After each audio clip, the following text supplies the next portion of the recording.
Star জলসার ধারাবাহিক দুই শালিকে ঝিলিক ও আঁখি আবার মুখোমুখি। গল্পে আসতে চলেছে নতুন টুইস্ট। বিস্তারিত জানতে আমাদের ভিডিওটি পুরোটা দেখুন, আর আমাদের চ্যানেলে নতুন হলে চ্যানেলটি সাবস্ক্রাইব করে পাশে থাকা বেল আইকনটি প্রেস করে দিন। ঝিলিক ও দেবা এবং আঁখি ও গৌরব বৃষ্টি রাতে একটি পুরনো বাড়িতে আশ্রয় নিয়েছিল।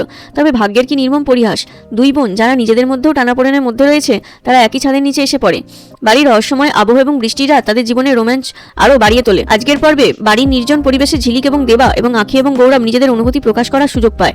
তাদের এই ঘনিষ্ঠ মুহূর্তগুলি গল্পে একদিকে প্রেমের রং ছাড়লেও অন্যদিকে নতুন জটিলতার ইঙ্গিত দিচ্ছে। তবে হঠাৎ বাড়ির বাইরে এক অজানা শব্দ। সবাই বেরিয়ে এসে আবিষ্কার করে ঝিলিক এবং আঁখি প্রথমবারের মতন একে অপরের মুখোমুখি। দুই বোনের এই মুখোমুখি হওয়ার মুহূর্ত গল্পে টান টান উত্তেজনা নিয়ে আসছে। গৌরব এবং দেবার মনেও এই ভয়, যদি তাদের সম্পর্কে সত্য প্রকাশ হয়ে যায় তবে কি হবে।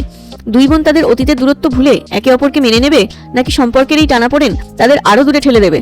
গৌরব এবং দেবা কিভাবে এই পরিস্থিতি সামলাবে জানতে হলে দেখুন দুই শালিক এর পরবর্তী পর্বগুলি। আর ভিডিওটি ভালো লাগলে একটি লাইক অবশ্যই করবেন। ধন্যবাদ।